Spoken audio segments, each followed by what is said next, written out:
As we continue to celebrate International Women's Day, I am delighted today to have the opportunity to chat with Lara Edwards, who is, of course, our women's editor here at Motivate Me, but also an extremely talented writer, performer, and photographer, among other things, a lady indeed of many hats.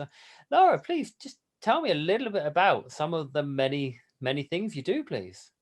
Oh, well, like because I do quite a few things, they do sort of in a way they interlink together. So I probably would start with writing. Probably is probably the thing that I've been doing for the longest, probably since I was a kid. Really, I've always loved writing. I've always been passionate about words, and I've always enjoyed poetry.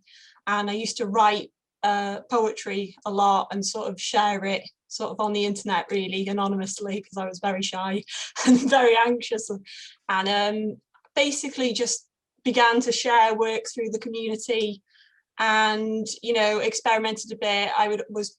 Radio and things like that were always some passions of mine that I got to help friends with videos.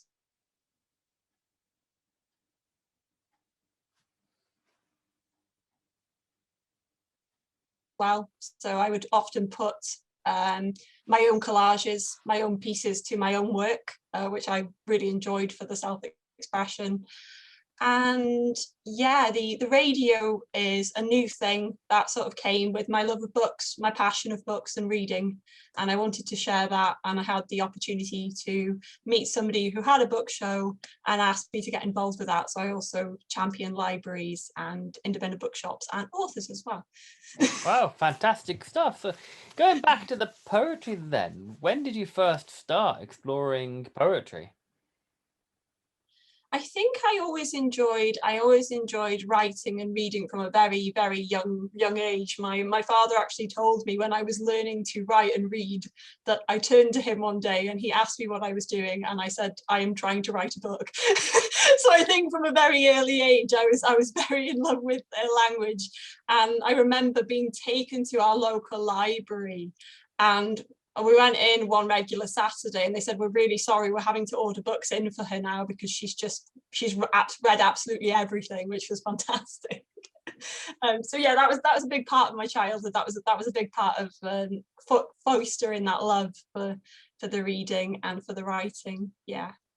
Later, you experienced some quite challenging episodes in your life, really, didn't you? And your poetry became a very powerful tool to work through those, didn't it? Yeah, I mean, obviously, because for International Women's Day, I think when I think about my pieces, primarily it is also about being female as well. A lot of my pieces are about emotion, like perception, and maybe mental illness and different things like that. So a lot of it is sort of challenging topics, if you like, passion topics that I feel passionate about and would like to express them via various forms of media. So especially the writing. And you mentioned mental health and stuff, and you work not with many different people in very different areas of mental health. You've written various articles covering different approaches to mental health. What advice do you have for women who do suffer from things like anxiety? What's worked for you in the past? I would say that the worst thing is that you end up feeling so alone and so alienated. Because I remember when I was younger, a lot of the feelings and fears that I was experiencing, I would basically use my writing as a tool to be able to sort of express and release various emotions that I was feeling. And I didn't really know about any condition that I had. So I have general anxiety disorder, which is a condition that I feel isn't really talked about a lot or understood a lot. So my advice would be, what worked for me was just to take very, very small steps at a time to where I am now. I say to people that it's always a work in progress every single day. And if you can, as scary as it is, once you open up to one person, you will end up meeting another person and your community will build from there. and your community will help you as well in ways that I am so grateful to have that community and to be able to share with other people and maybe help them to connect and maybe reach out to others, or just build their own self-esteem. It's so important to have a healthy self-esteem. I know when I've seen you perform your poetry live at various spoken word events, and I've seen people come up to you after and say that simply, seeing you sharing your experience has made them feel that they are also able to do that. And I think that's a really powerful thing, isn't it, to be able to do that? It's something that I think I when I first started writing poems. So there's a poem about my mum, darling daughter's mother, dearest, which tends to be the poem where I do have people come up to me and share their experiences, or they thank me for sharing it, and they say there's a bravery that there. But for a very long time, I didn't actually feel comfortable sharing that poem. I was sort of happy to have it just to get it out of my system. And I would go, when I was looking at performing poetry, I was actually told that maybe as a first time performer, maybe to go with something that maybe wasn't as personal or wasn't as emotional or kind of thing. And that really interested me, because that really kind of made me think, well, there's probably something in this. I probably should try reading it at least once. So I did, and it went down extremely well. I was so surprised. And then I've had the pleasure to keep sharing it and keep performing it and keep meeting incredible people via this turbulent experience in my life. So I am grateful that I've been able to share it with the world, really, and have it respond in kind. I think there's a bit of a parallel there as well, isn't it, between sort of people telling you maybe this poem's a little bit too true, maybe it's a little bit too close to the truth, maybe you should sort of filter it a little bit. And I think that does happen with femininity as well, doesn't it? I think women are sort of given the feeling that, well, I can't really be myself. I probably have to give a sort of filtered, watered down version of myself. So it's interesting that you say your poems have shifted a lot towards embracing that side of you then, isn't it, really?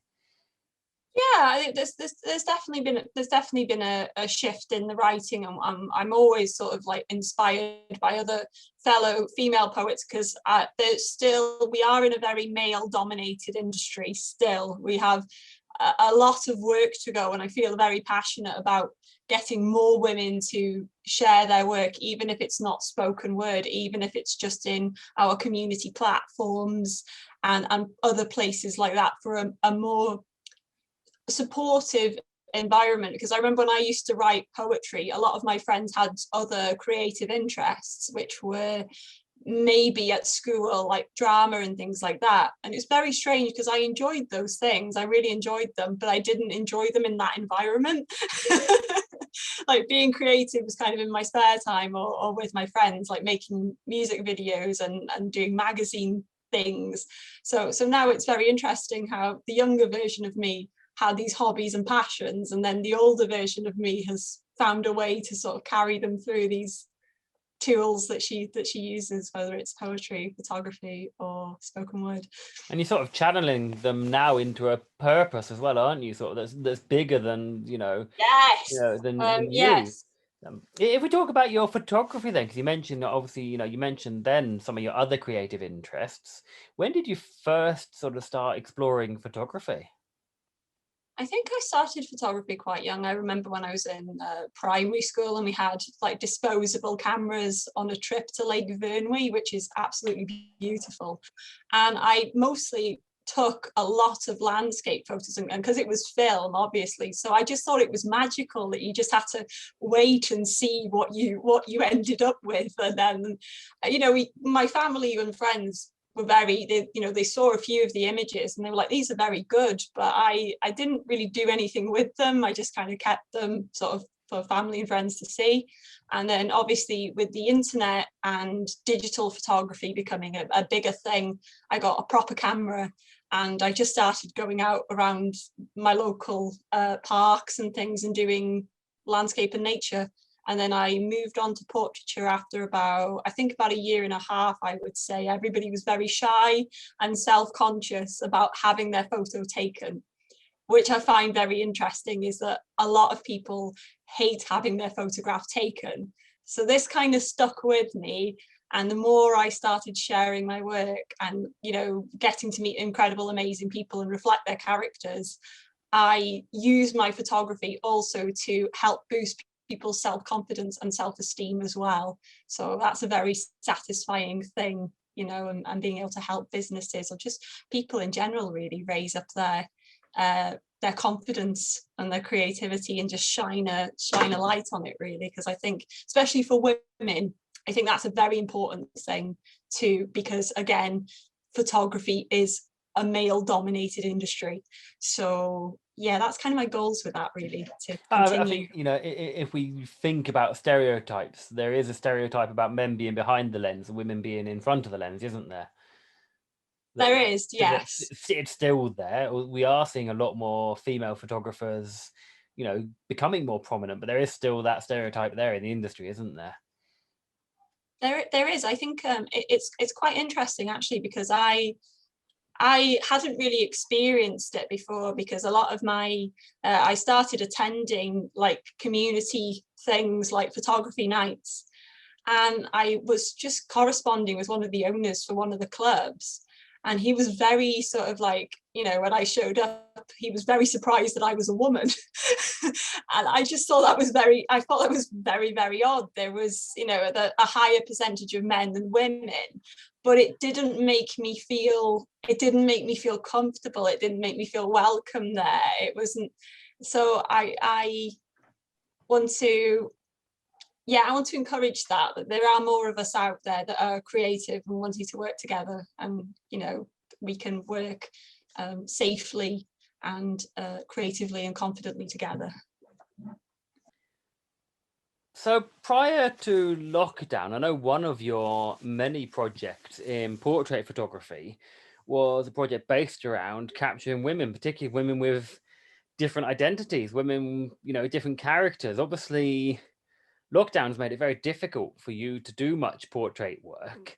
What plans do you have going forward once we are able to get back to, you know, the things we used to do? Back to the things that we used to do, I think that photography obviously during this time has been incredibly challenging, and that was a goal I did kind of want to achieve this year. And I'm kind of seeing it as to make it a bigger thing, so hopefully not just hopefully a physical exhibition, but also an online exhibition as well, because I'd like a blog as well alongside that will accompany the project, with short interviews from everybody participating. So that's the hope anyway. Perhaps next year that will be a thing that will be achievable and doable. But obviously in the present situation, the photography is incredibly challenging. How have you dealt with that? What have you done to say, well, okay, I can't do all of the things I normally do, which is, you know, a difficult position to be in.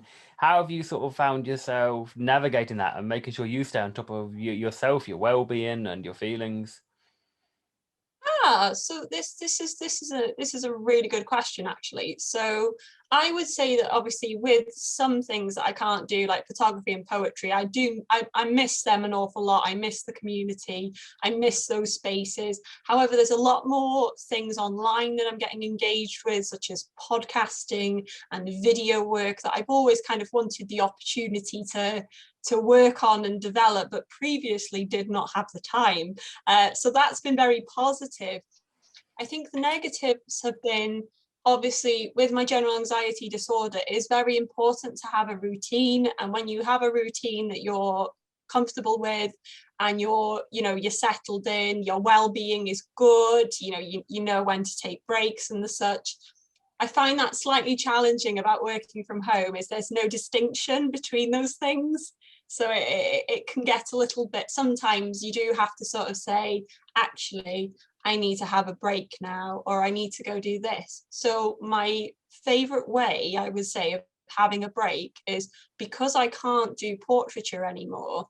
I just go back to my roots, and I do nature photography, or I bird watch, or I play chess, or I read a bit of a book or something. Like, it's not going to be, I think the hard thing is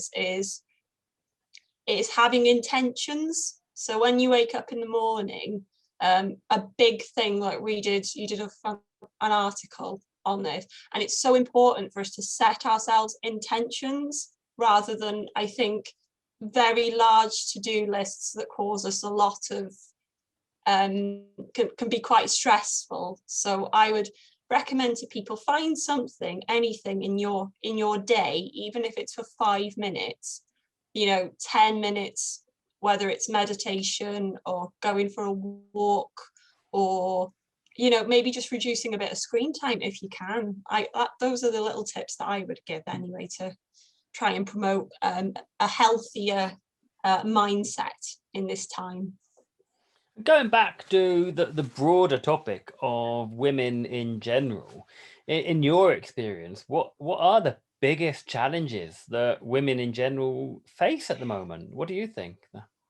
I think this is a very interesting one, because I have a lot of friends of mine who are feminists and allies, and they ask me what problems are and what issues are, and a lot of it is actually perception, because a lot of the things that I do now, I was told so many times, no, you can't do that. We mentioned the filtering on the filtering, and that really affected me for a very long time, because I became quite afraid of kind of breaking out of that box, and what would happen from it.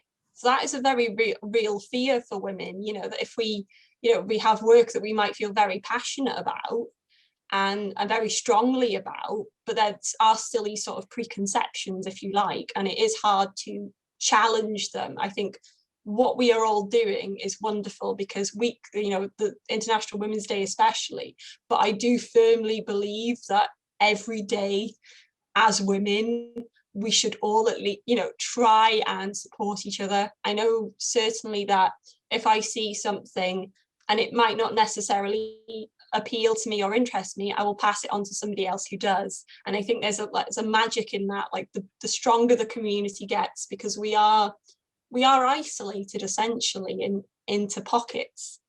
It is difficult to communicate, but the wonderful thing about things like the internet and our boards and our forums is that women can meet each other and get to know each other, so I think that's a really, really important thing for us. That's great. And talking about that particular topic, that is something that, as an organization, as Motivate Me, we are going to be expanding. Again, it's outside of our control at the moment because of a lockdown. And whilst, of course, there are plenty of opportunities for getting people together online, there's also, a very beneficial thing about getting people together in a physical environment, isn't there, to really bounce ideas around. So you will be leading some of those projects going into the future, and I'm really excited to see what comes of those, having chances for women to collaborate, to work together, to engage and communicate together, and really tap into their power. And that's going to be fascinating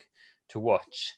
Lara, it's been absolutely brilliant talking to you today. I'm looking forward to seeing some of your own projects that we can expect to see in the next year or so, as we begin to have a little more freedom to do so. And as well, really looking forward to seeing some of the work that you're going to be doing with Motivate Me as well in the future. Thank you ever so much for your time today. Thank you.